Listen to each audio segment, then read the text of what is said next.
बहुत समय पहले फारस के महान बाजार में एक चालाक जादूगर रहा था।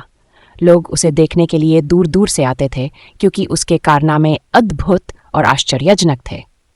वह हवा में चीज़ों को गायब कर देता, जानवरों को बात करने के लिए मजबूर कर देता और यहाँ तक कि अपनी दाढ़ी से आग भी निकाल देता। लोगों ने सोचा कि वह एक असली जादूगर होना चाहिए। एक दिन बाजार में एक गूंगा फकीर आ गया। वह साधारण कपड़े पहने हुए था और उसकी आंखों में एक अजीब सी चमक थी।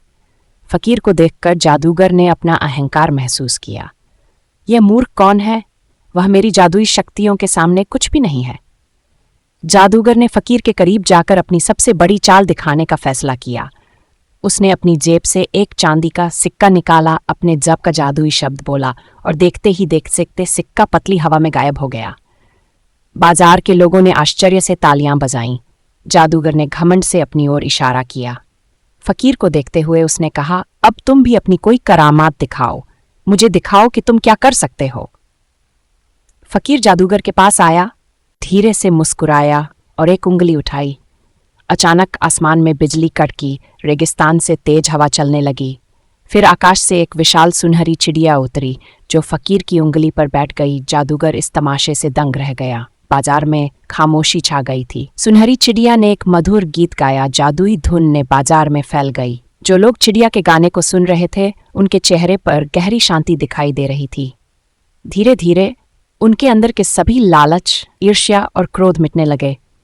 जादूगर बौखला गया था, लेकिन उसने अपनी हार नहीं मानी। वह फकीर की ओर लपका और चिल्लाया, तुमने सबको मंत्रमुग्ध कर दिया है। ये कोई जादू नहीं है, बल्कि धोखा है। फकीर बस मुस्कुराया, उसके सिर को हिलाकर और आसमान की ओर अपनी उंगली उठाई।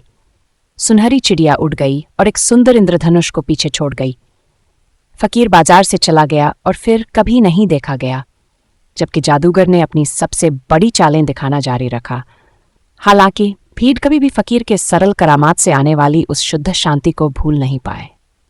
उस दिन से जादूगर ने महसूस किया कि असली जादू आतिशबाजी और चालों से कहीं आगे जाता है। यह उन चीज़ों में पाया जाता है जो किसी इंसान की आत्मा को छूती हैं।